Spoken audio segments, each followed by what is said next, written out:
Les packs de bulletins uniques utilisés pour les élections communales ont été reçus à l'aéroport d'Ivat samedi dernier. Pour ces élections, 9 millions de bulletins ont été imprimés avec les 2 milliards d'ariars de financement de la SADC, de la Norvège et du Japon.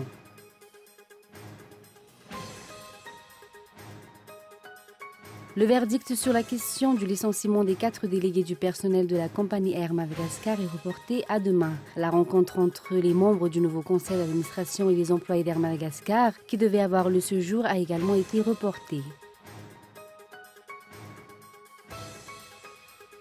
Et l'Europe adopte un plan de sortie de crise concernant la dette grecque. Résultat, la Grèce restera dans la zone euro et les contreparties réclamées à Athènes sont lourdes.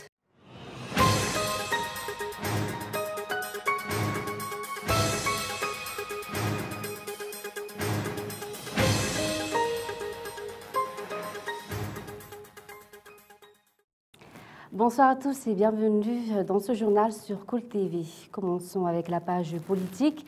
Le pacte de responsabilité semble faire du surplace. Pour la NMP, ou la nouvelle majorité parlementaire, ce pacte devrait être l'aboutissement d'un accord politique pour sortir de la crise institutionnelle, alors que le Premier ministre se cramponne à son fauteuil, pacte ou non. Reportage de Zura Koutendine. Le Premier ministre ne veut rien entendre et reste buté sur la question de son départ. Pour lui, aucun remaniement ni changement de gouvernement n'est encore en vue. Pourquoi devrais-je quitter ma place? La politique, c'est la politique. Il n'y a que le président de la République qui peut me faire quitter ma place. Pour lui, Jean Ravel-Narive, les choses sont claires. L'exécutif n'est pas prêt d'entrer dans le pacte de responsabilité et les faits et paroles du président de la République lors de son passage à Fianarantsoa confirment qu'il cherche pour l'instant à se bâtir une majorité et gagne des partenaires. Pour la NMP, c'est le président de la République lui-même qui freine les rencontres en vue d'une pacte de responsabilité, selon Marniaris, député d'un Caso Sud, lors de son passage à l'émission Mikulouevch en fin de semaine. La rencontre a déjà été programmée à 3 fois, mais ça a toujours échoué. Et dernièrement, avec la délégation de la NMP à Yavlou, il n'y avait aucun accord. Les députés ont d'abord déposé leur préalable. Les députés de la NMP attendent la prochaine rencontre et la balle est dans le camp du président de la République pour décider de la date et du lieu de rencontre. Pourtant, cela semble s'éterniser selon les explications de Richardson Rabiarmanen, chroniqueur politique. Toujours dans ce contexte, les packs de bulletins uniques utilisés pour les élections communales ont été reçus à l'aéroport d'Ivat samedi dernier. Pour ces élections, 9 millions de bulletins ont été imprimés avec les 2 milliards d'ariars de financement de la SADC, de la Norvège et du Japon. Les dispositifs de sécurité ont été renforcés selon les explications des responsables au niveau de la CENIT et du PNUD. Les détails avec Erlirina Rapari. 2,475 milliards d'ariars ont été alloués pour l'impression des bulletins uniques pour les élections communales. 129 palettes contenant 9 millions de bulletins de vote, 160 793 enveloppes inviolables, 20 172 procès-verbaux, le tout financé par le PNUD. Ils vont être répartis dans les 119 districts de Madagascar à partir d'aujourd'hui. Leur sécurisation sera renforcée selon Jonas Mfouatier, représentant résident par intérim du PNUD à Madagascar. Un processus crédible, il faudrait pour l'avoir essayer d'agir sur des mesures de sécurisation à tous les niveaux. Et c'est pourquoi le PNUD a décidé de soutenir la CENIT dans la production du matériel sensible. Et cela répond aux normes modernes de sécurisation d'une élection. Ça veut dire que le colisage a été fait directement pour tenir compte de cette sécurisation jusqu'au niveau du bureau de vote. La SADC, la Norvège ainsi que le Japon sont les principaux partenaires dans l'impression de ces matériels pour la sensibilisation des électeurs. 250 banderoles contre 80 000 affiches et 1 200 000 dépliants ont été offerts à la CENIT avec les bulletins de vote. Concernant la propagande, Njina Mamralaerliv, président de la CENIT, affirme que si le candidat n'influence pas directement les électeurs à les lire, ce ne serait pas considéré comme un délit. Vous l'avez suivi dans les titres, le verdict sur la question du licenciement des 4 délégués du personnel de la compagnie Air Madagascar est reporté à demain. La rencontre entre les membres du nouveau conseil d'administration et les employés d'Air Madagascar qui devrait avoir lieu ce jour a également été reportée. Jusqu'ici, la nouvelle stratégie de ce nouveau conseil d'administration reste à découvrir. Tout de suite, le point avec Michela Ranardzon. 90% des membres du nouveau conseil d'administration sont des personnes du régime Radonarmampian. Léon Radzobin, le nouveau président du conseil d'administration, et le conseiller économique du président de la République. Thierry Lakoutouarsou est également son conseiller. Pierre-Jean Fénou est le directeur général du Trésor. Alfred Ndiatsou Berumang, représentant des employés. Bruno Razalanirina, le directeur du cabinet du ministère des Finances et du Budget. Et Eric Colère du secteur tourisme. En général, les têtes ont changé, mais le concept reste le même. Quel changement ce nouveau conseil d'administration apportera-t-il à la compagnie? En tout cas, la rencontre entre les membres du nouveau conseil d'administration et les employés d'Air Madagascar qui devait avoir lieu ce jour a été reportée, alors que le nouveau PCA a réitéré que le conseil d'administration est disponible au dialogue. La volonté unanime de chaque côté d'activer le plus vite possible la reprise des activités normales. La deuxième chose, et c'est ce à laquelle nous avons tenu, c'est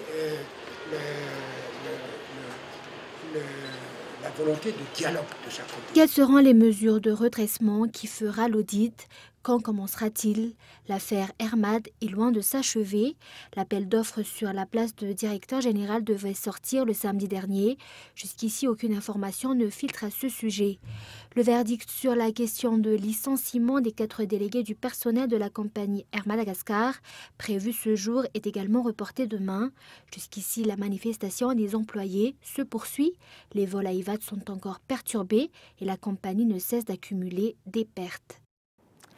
Également dans l'actualité, le décret d'application de la loi relative au régime de zone franche est sorti la semaine dernière. Cette loi date de 2008 et n'a donc été opérationnelle qu'à partir de maintenant. Des facilités de change, de transfert bancaire ainsi que d'autres processus pour le fonctionnement des entreprises franches figurent parmi les points importants de ce décret d'application. Chaque ministère partie prenante dans le secteur des entreprises franches va recevoir des copies de ce décret cette semaine. Écoutons les explications. L'idée, c'était de tenir bon sur ce qu'on estime être fondamental. Et ce qui est fondamental, au-delà des détails techniques, bancaires et autres, c'est la stabilité fiscale de ce régime. À partir du moment où on a été assuré que, bon an, mal an, même si le secteur privé a fait quelques concessions sur certains points techniques, que dans l'esprit, la stabilité fiscale était maintenue, c'est là où on était d'accord sur les textes et c'est là où on a appuyé pour faire en sorte que ces décrets soient adoptés. Et c'est ce que j'ai dit dans mon discours. On sait qu'il y a certains arbitrages qui ont été très difficiles. Dans le reste de l'actualité, les vacanciers doivent se préparer. Les tarifs de transport dans la zone nationale seront révisés à la hausse à partir de la semaine prochaine. Les destinations Majinga et Tamatave sont les plus concernées. Une hausse de 4 milliards à 6 milliards est prévue. D'après les explications, la hausse du prix à la pompe en est la cause et le tarif de transport pour la zone urbaine n'est pas encore déterminé. Un rapport et affirmant sera soumis demain par l'Union des coopératives des transporteurs urbains. Reportage de Michela Ranardzon. Un bout de fouine, des affiches comme celle-ci se trouvent partout. Elles affichent les frais de transport à appliquer à partir du 20 juillet prochain. La raison pour laquelle on a augmenté aussi nos frais, c'est par rapport à l'augmentation du prix du carburant. En effet, l'État a déjà prévenu l'année passée qu'il y aura une augmentation en fin juin et aussi au mois de septembre. Donc, nous tenons compte des augmentations que nous subissons, nous transporteurs. Donc, on est contraint de revoir un peu à la hausse les frais. Les destinations Touamas, Nema, Adzang seront les plus touchées par cette hausse. Le billet Tana Tamatave sera à 24 milliards contre 20 milliards auparavant. 30 milliards pour Tanama Adzang contre 32 milliards. Les usagers n'ont pas le choix face à cette hausse pour la zone nationale. La hausse des tarifs est inéluctable. L'Union des coopératives des transporteurs urbains va rencontrer la presse demain pour faire connaître leur décision finale en ce qui concerne le tarif dans la capitale. Passons aux actualités internationales. L'Europe adopte un plan de sortie de crise concernant la dette grecque. Résultat, la Grèce restera dans la zone euro et les contreparties réclamées à Athènes sont lourdes. Et les réactions des opinions publiques peuvent peser dans les prochaines heures sur le Parlement grec. France 24. Des visages ouverts et souriants, et pour cause, l'eurozone a enfin trouvé un accord avec la Grèce et lui permet in extremis de rester dans l'union monétaire. Au terme de 17 heures de négociations, nous y sommes finalement arrivés. Nous sommes parvenus à un accord. Les dirigeants européens ont donné leur feu vert pour entamer des négociations pour un nouveau plan. En d'autres termes, cela signifie un soutien financier pour la Grèce. Un soutien financier d'un montant total de 80 milliards d'euros pour donner à Athènes les moyens de sortir de la crise. Mais ce, au prix d'un plan de réforme encore plus douloureux que prévu.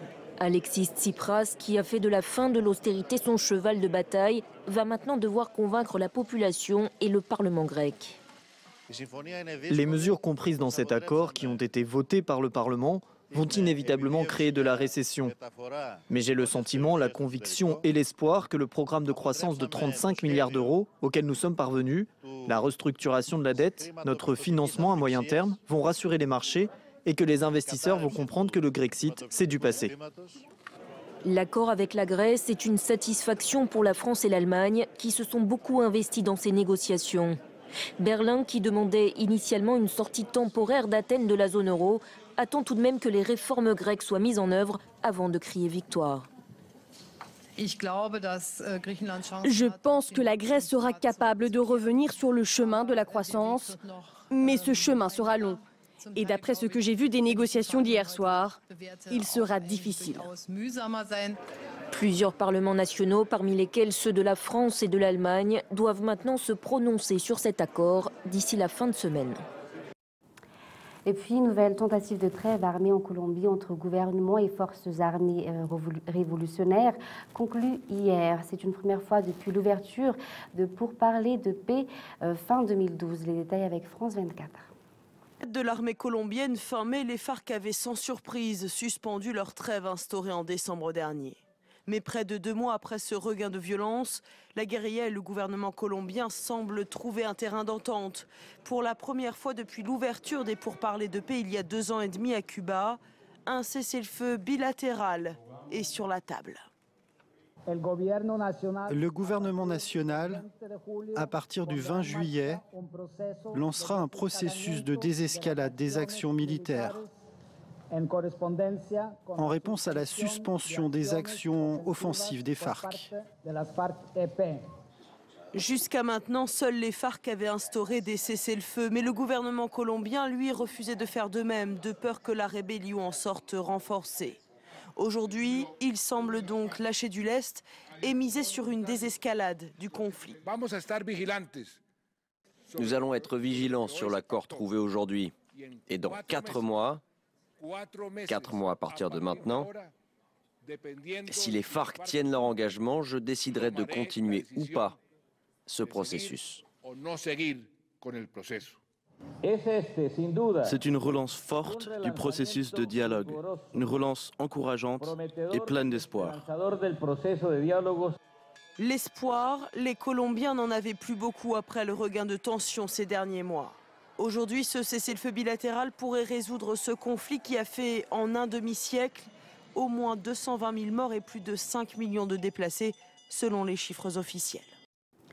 Avant de nous quitter, je vais vous rappeler brièvement les grandes lignes de ce journal. Les packs de bulletins uniques utilisés pour les élections communales ont été reçus à l'aéroport d'Ivat samedi dernier. Pour ces élections, 9 millions de bulletins ont été imprimés avec les 2 milliards d'ariars de financement de la SADC, de la Norvège et du Japon.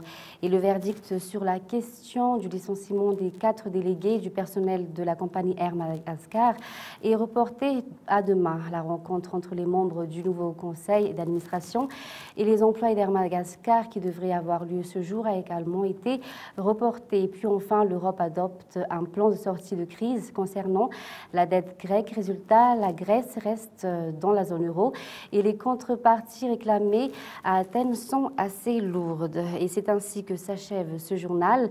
Merci d'avoir choisi Cool TV pour vous informer. Bonne soirée à tous et au revoir.